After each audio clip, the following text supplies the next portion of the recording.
स्वागत है दोस्तों। आज हम सभी हिंदी साहित्य के इतिहास के अंतर्गत आचार्य रामचंद्र शुक्ल की किताब से सगुण भक्ति काव्यधारा के अंतर्गत वल्लभाचार्य और सूरदास जी के बारे में, शुक्ल जी के कहे हुए कथनों के बारे में जानेंगे। साथ ही इन दोनों भक्त कवियों के रचनाओं के बारे में भी हम जानेंगे, उनकी विशिष्टताओं के बारे में। आप सभी की परीक्षाएं जो संपन्न हुई यूजीसी नेट की या बिहार टीचर एग्ज़ाम की, इसके साथ ही बहुत सारे छात्रों के एग्ज़ाम हैं जो कि स्टेट एसईटी जो एग्ज़ाम होता है, स्टेट एलिजिबिलिटी टेस्ट का, तो उन सब में भी हिंदी का जो पेपर है वो एकदम वही सिलेबस है जो कि यूजीसी का होता है। तो इस दृष्टिकोण से हमने शुरुआत किया है आपके लिए, ताकि परीक्षाओं के लिए आपके लिए जो मददगार सामग्री है वो उपलब्ध हो सके। तो चैनल को सब्सक्राइब कर लीजिए, वीडियो को लाइक कर लीजिएगा और हमारे टेलीग्राम चैनल से आप जुड़ सकते हैं। शुरुआत करते हैं। श्री वल्लभाचार्य। वल्लभाचार्य जी का जन्म 1478 ईस्वी में माना जाता है। तो 1478 ईस्वी में वल्लभाचार्य जी का जन्म हुआ। इनका जो सिद्धांत प्रचलित है उसका नाम है शुद्धाद्वैतवाद। तो वल्लभाचार्य जी के सिद्धांत का नाम क्या है? शुद्ध अद्वैतवाद। इनकी जो प्रमुख रचनाएं हैं वो हैं पूर्व मीमांसा भाष्य, उत्तर मीमांसा भाष्य, या इसे ब्रह्मसूत्र और अणुभाष्य नाम से भी जाना जाता है। तो एक हो गई पूर्व मीमांसा भाष्य, दूसरा उत्तर मीमांसा भाष्य, और उत्तर मीमांसा भाष्य के दो अन्य नाम भी हैं, ब्रह्मसूत्र भाष्य और अणुभाष्य, ध्यान रखिएगा। और एक रचना है सुबोधिनी टीका। ये तीनों वल्लभाचार्य जी की रचनाएं हैं। आचार्य रामचंद्र शुक्ल जी के अनुसार रामानुज से लेकर वल्लभाचार्य तक जितने भक्त दार्शनिक या आचार्य हुए हैं, सबका लक्ष्य शंकराचार्य के मायावाद और विवर्तवाद से पीछा छुड़ाना था, जिसके अनुसार भक्ति अविद्या या भ्रांति ही ठहरती है। यानी शंकराचार्य का जो मायावाद है वो कहता है कि भक्ति अविद्या और भ्रांति है, इसलिए इससे दूर रहना चाहिए।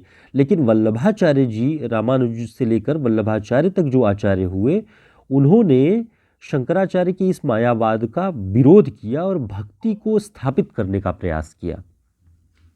आगे देखते हैं। वल्लभाचार्य जी के अनुसार ब्रह्म सत, चित और आनंद का स्रोत है। यानी ब्रह्म जो है वो इन तीन शक्तियों का स्रोत है।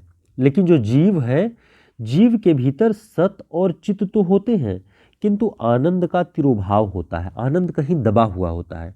उसी आनंद की खोज भक्ति के माध्यम से वल्लभाचार्य जी करने की कोशिश करते हैं।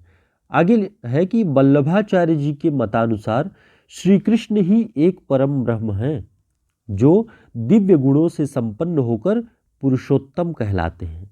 उनमें आनंद का पूर्ण रूप आविर्भूत होता है। ये सारी बातें आचार्य रामचंद्र शुक्ल जी के अनुसार हैं, ध्यान रखिएगा।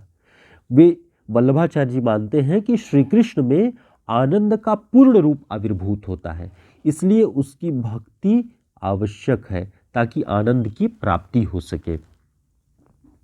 भक्ति की साधना के लिए वल्लभ जी ने श्रद्धा के बजाय प्रेम को आधार बनाया।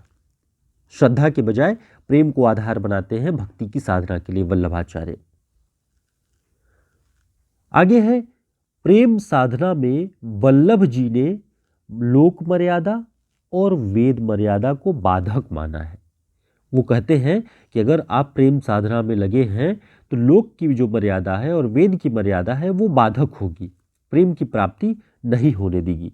इसलिए इनके त्याग के आदर्श को पाने के लिए आवश्यक बताया।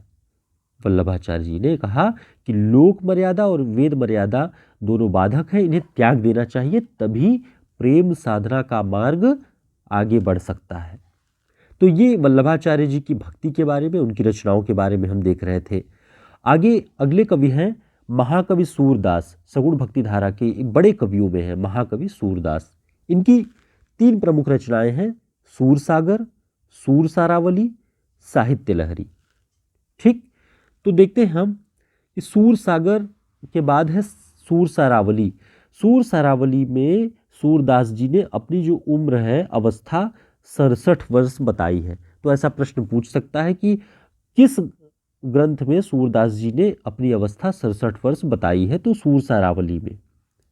दूसरी महत्वपूर्ण रचना जो है साहित्य लहरी, इसके अंत में एक पद है जिसमें सूरदास जी ने अपने वंश परंपरा के बारे में बताया है। इस पद के अनुसार सूरदास पृथ्वीराज के कवि चंद्रबरदाई के वंशज ब्रह्मभट्ट थे। कवि चंद के कुल में हरिचंद हुए, जिनके 7 पुत्रों में सबसे छोटे सूरदास थे। ये बातें आचार्य रामचंद्र शुक्ल जी अपने हिंदी साहित्य के इतिहास में लिखते हैं। आगे देखते हैं कि आचार्य रामचंद्र शुक्ल जी ने सूरदास जी के बारे में और क्या कहा है। लिखा है उन्होंने, यद्यपि तुलसी के समान सूर का काव्य क्षेत्र इतना व्यापक नहीं कि उसमें जीवन की भिन्न भिन्न दशाओं का समावेश हो, पर जिस परिमित पुण्य भूमि में उनकी वाणी ने संचरण किया, उसका कोई कोना अछूता न छूटा। श्रृंगार और वात्सल्य के क्षेत्र में जहां तक उनकी दृष्टि पहुंची, यानी सूरदास की, वहां तक किसी और कवि की नहीं। ये शुक्ल जी लिखते हैं सूरदास जी के बारे में। आगे शुक्ल जी लिखते हैं, जिस प्रकार रामचरित का गान करने वाले कवियों में गोस्वामी तुलसीदास जी का स्थान सर्वश्रेष्ठ है, उसी प्रकार कृष्ण चरित गाने वाले भक्त कवियों में महात्मा सूरदास जी का। वास्तव में ये हिंदी काव्य गगन के सूर्य और चंद्र हैं। ध्यान दीजिएगा, सूर्य और चंद्र। तुलसीदास जी को सूर्य और सूरदास जी को चंद्र कहते हैं, आचार्य शुक्ल। आगे देखते हैं, आचार्य रामचंद्र शुक्ल लिखते हैं, सूर की बड़ी भारी विशेषता है नवीन प्रसंग की उद्भावना। प्रसंगोद्भावना करने वाली ऐसी प्रतिभा हम तुलसी में नहीं पाते। बाल लीला और प्रेम लीला दोनों के अंतर्गत कुछ दूर तक चलने वाले न जाने कितने छोटे छोटे मनोरंजक वृत्तों की कल्पना सूर ने की है।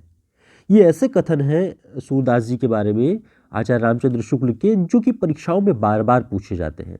आप इन पंक्तियों को ध्यान में रखिएगा ताकि ये पंक्तियां पूछी जाए तो आपसे गलतियां न हो। आगे शुक्ल जी लिखते हैं कि सूर सागर का सबसे मर्मस्पर्शी और वाग वैदग्ध पूर्ण अंश भ्रमर गीत है, जिसमें गोपियों की वचन वक्रता अत्यंत मनोहारिणी है। ऐसा सुंदर उपालंभ काव्य और कहीं नहीं मिलता। तो शुक्ल जी ने उपालंभ काव्य कहा है, जो भ्रमर गीत है जिसमें गोपियों की वचन वक्रता है, उसे उपालंभ काव्य कहा है आचार्य रामचंद्र शुक्ल जी ने। आगे वे लिखते हैं कि इस भ्रमर गीत का महत्व एक बात से और अधिक बढ़ गया है, वह है भक्त शिरोमणि सूर ने इसमें सगुण उपासना का निरूपण बड़े ही मार्मिक ढंग से किया है। सूरदास जी ने इसमें यानी भ्रमर गीत में सगुण उपासना का निरूपण बड़े ही मार्मिक ढंग से किया है। हृदय की अनुभूति के आधार पर नहीं, तर्क पद्धति पर नहीं, यानी कि हृदय की अनुभूति के आधार पर, तर्क पद्धति पर नहीं। तो ये बात शुक्ल जी लिखते हैं सूरदास जी के बारे में। उम्मीद है आपके लिए यह वीडियो काफ़ी उपयोगी होगा। सूरदास जी से बनने वाले प्रश्नों पर, उनसे जुड़ी हुई पंक्तियों पर हमने बातचीत की। वल्लभाचार्य जी की रचनाओं पर, उनकी भक्ति के बारे में शुक्ल जी ने क्या लिखा हुआ है उस पर हमने बातचीत किया। और आगे हम ऐसे ही महत्वपूर्ण जो सगुण भक्ति धारा के कवि, निर्गुण भक्ति धारा के कवि हैं, उन पर विशेष रूप से वीडियो लेकर के मौजूद रहेंगे ताकि परीक्षाओं में आपके लिए आसानी हो। तो आप चैनल को सब्सक्राइब कर लीजिए, वीडियो को लाइक कर दीजिए और टेलीग्राम चैनल से जुड़ भी जाइए। फिर मिलते हैं एक नए वीडियो के साथ। तब तक के लिए नमस्कार, धन्यवाद।